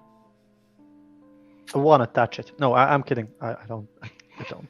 Well, the first thing that I want to do is I'll try and use Gust to blow as much of this blood from the matriarch and the others through the hallway all the way towards the portal. Okay. If I can. Like, I'll try and spread it as much as possible. I would say you're able to. It takes you a really good couple minutes. You know, Gus is just a cantrip, so you just... Yeah. You kind of end up doing like a little bit of wind making, and you get it spread out. Like, it's still sticky, but it's just a lot less. So we'll say that the bottom half is no longer difficult terrain. Nice. Okay. Let's... May I do the same thing that I did downstairs? Like, try to get a bit more poison? Sure. Do you want to try the mandibles or the stinger? Because it seemed that they had slightly different effects from what you could tell. As he goes to do that, I put a hand on his shoulder. Maybe we can do it together. May I try? Of course. I mean, have +3 to nature. You have 0, so. Yeah, I didn't know you would know this, but sure. Here you go. Here are 2 and vials. I kind of look at the vial, and there's like a weird expression on Jean-Jacques' face that you don't see it too much, but there's like a 1,000-yard stare, like a harrowed type of expression, and he just looks at the vial and says, "Well, poisons are useful." Just kind of stare blankly at him. There's like, just I'll memories. I'll just like, yes, they are. So, yeah. Right. And I turn Alright, and I'll try and collect with Barnek's help the poison. Alright, so with advantage, go ahead and roll a nature check to see if you can... both the stinger and the Natural 20. Alright. So 23. So I will say you managed to squeeze it completely dry, like both of the glands. You actually, instead of what Barnack initially tried to do, was probably like try to push it through the mandible to get it like properly out there, or through the injection mechanism. But in this case, you actually cut open, and you managed to find the initial gland, and you managed to squeeze it fully into the vials. You managed to get through 2 full vials of the spider matriarch's, let's say, mandible poison. Nice. Okay. And I kind of show him as I'm going, like, so you see, these are venom glands, and they actually contain venom, etc., etc. And I just kind of explain to him the process of extracting it from animals. Yep. I'll actually be. I'm interested in hearing that, and you see Barnack actually actively listening to you while you talk about that. The first time ever. Yeah. All right. And then for the stinger, Very bonding moment. Oh, okay. Yeah. Natural 20. So 23. Okay. I'll say the different die did it this time. Yeah. So, I was expecting this to kind of go wrong, but in this case, I'll say that you get 1 full vial of matriarch stinger venom as well. Yeah. So you write it down. I'll write it down into my character sheet, and I'll also write to you, Kevin, on Discord, so you can tell us what it does. Okay, sure. So I look at the rest of them after, wiping my hands on something, Yeah. and I say, well, I do believe, friends, that if we're gonna resolve this mystery, probably have to go inside that portal yonder. Yeah. Because if Elena was here, she would have heard the commotion, right? Indeed. Yeah. Last time we went through a portal like this, it didn't end well. I saw a dead grandparent, so I'm thinking we can just at least look around the main room upstairs. Remember I asked the guy what the biggest room is? Just to make sure she's not hiding somewhere. Sure. Okay, I like think that idea. Yeah. My guess is that she's right there behind that portal, but As you're we might pointing, as well. Jean-Jacques, and you're pointing this out, you see the feet wiggle slightly, and you guys hear this very, very quiet, like... Yeah. From the other side. I mean, there is something that I could try, but it would be very, very stupid and kind of unnecessarily destructive. So, right up. Right up our alley. Our alley, yeah. Right. Would you like me to do that? Why not? We almost burned down the district anyways. All right. Which room is she in? Left or right? Apparently, like right as much as I can see. On the right one. Mm-hmm. So I'll come. This is so ridiculously, horrendously idiotic. So can I quick save? Is this an option? No, I just a question before you do. I didn't understand. Do we see her feet, or rather, its feet? Are they on our side? They are, yeah. So basically, the portal itself, right, is about this high from the ground. Oh, okay. Her feet are just kind of sticking through that, but completely cocooned and stuck to the ground. You can just see that you presume it's she, but you don't know. Yeah. But you like whoever is there is struggling heavily and is like kind of bonking, and they've probably heard you talking if they're a conscious human or mortal being. What about rope? Well, I don't think their feet can make it beneath the portal, and I don't know what will happen if they get caught on the bottom of the portal. So we would either pull them through the portal and into whatever realms on the other side, or in the worst case scenario, we slice them up. Because portal magic's weird that way. Okay. Okay. Do your destructive thing. Oh man, I don't... Guys, this is really a stupid idea, are you sure? What's the idea? I don't think they know. I'll cast Shatter at this wall and try to blow it up. Oh yeah, that'll work. That'll definitely work.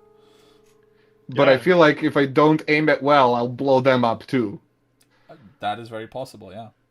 Well, but it's a 10-foot radius thing, so... Well, but you could theoretically... Well, make an intelligence check, actually, because I have an idea, but let's see if Jean-Jacques would have that idea. Wow. I have such a high opinion of my idea. Yeah. It's 19. 19, okay. You could poke your head out the window and cast it outside against the wall, so you break, like, the walls, like, where the anchor point is, basically. Yeah. That would reduce... Yeah, I guess so. I'll... Yeah, so I'll do that. So I'll go into the room. And since I heard that person, I'll approach the portal. Well, last time we had to cross through it, right? We had to, like, step through it. Yeah, you had to actively step through it. I think you even experimented a little bit, and, like, you touched it, and it didn't really go anywhere until you actively stepped through. So I'll just step closer, and I'll say, Madam or sir, or, just hang on tight. There's going to be a very loud boom, and then we're going to come and get you. But if any debris falls on you, I do apologize. And that's it. And they go into the room. They look out the window, and gauging the distance, I'll try to blow up, like, enough of the wall so that there's a connection between the two rooms. Yeah, I mean, the downside right now would be, the size of the spell, but aren't you able to use your sorcery points to exclude her from the immediate effect of the spell at least? I will use it, but it will only have the damage if she fails. Right. So, but I will still use it just in case. Right.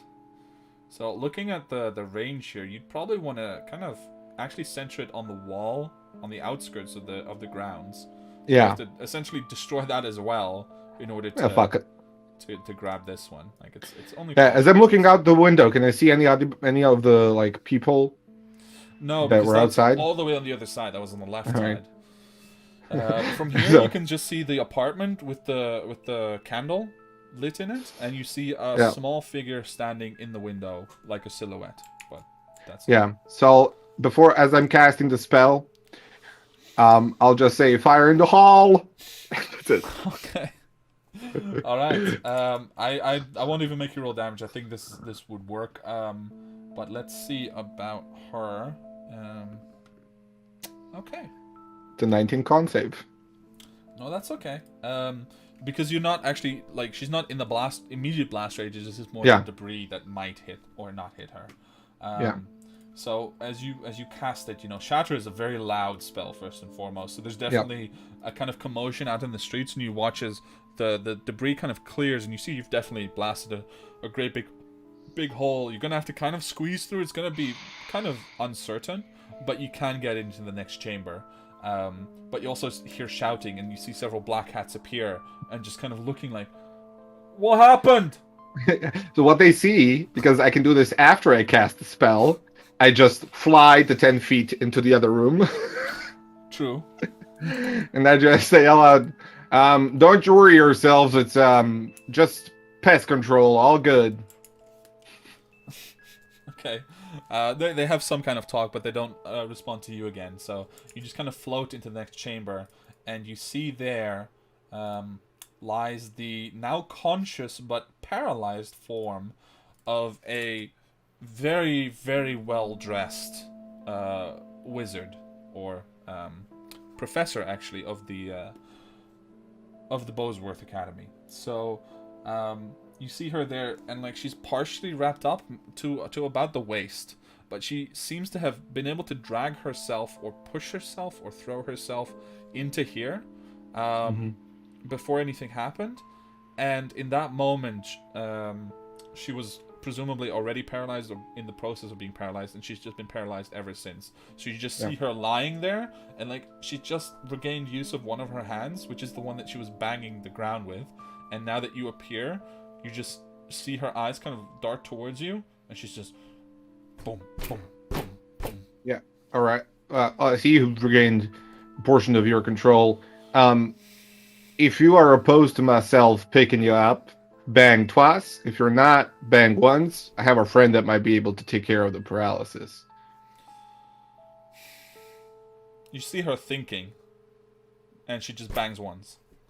So All right. she's okay. So I'll approach and I'll pick her up. Okay.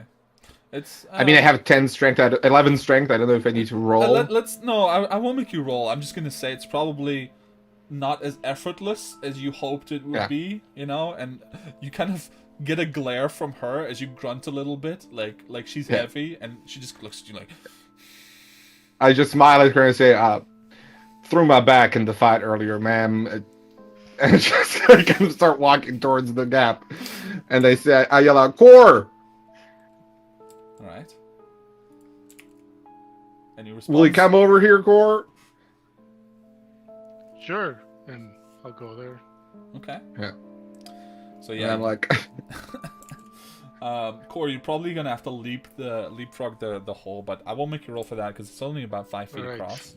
But you make the jump, and this kind of heavy thud, and Jean-Jacques stands before you holding this woman, and just for your all of your perception, so you can see her, but she has darker skin and sort of freckled. She looks maybe mid-30s, very distinguished, aside from the fact that she's not paralyzed and being held by someone, but you get the impression immediately that even now she is someone who wields a certain power. She has that authority and that self-possession about her, and she just kind of stares at Core, not really angrily, but just full of expectation of get me out of this immediately. I think she might be poisoned. Is there any way that you can remove that?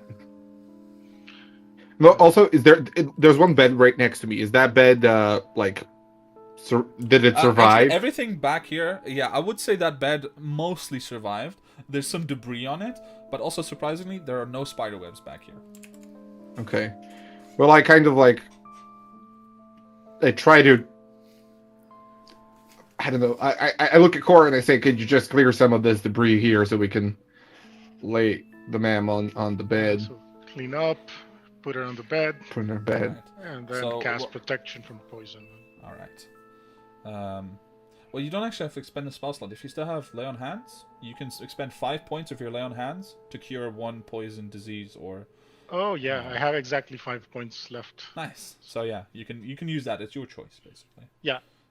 Okay. I use that. So you gently just put a hand maybe on her shoulder, and for a moment you pray to Tyr, and immediately you watch as the rigidness to her poise and pose immediately just kind of lets go, and you hear this audible and you see her kind of relax for a moment before she immediately sits up, almost bonks heads with you in how quick she does that. But she remains seated and she just looks around, looks at the portal, and then she looks at you guys and she says, "Alright, and who are you?" We are the Ashen Hearts, ma'am. We believe that we have a contract open with you. And, correct. Good timing. Alright. Well, let's Got your assistant to thank for that. Yes, he is a good man. Let's go meet him, and we will discuss what we will do next. And with that, you guys can kind of gather up. You have some time also, if you wish to kind of investigate a little further, if you like. There's obviously still the portal as well, and you don't know if there's other dangers, but we'll say that as she gets to her feet, and you guys gather together, at least in the hallway where the matriarch lies dead. Let's leave it off there for next time, and we'll pick it up next week as you guys meet with Lady Elena Sordenbrand and see what she has in store for you.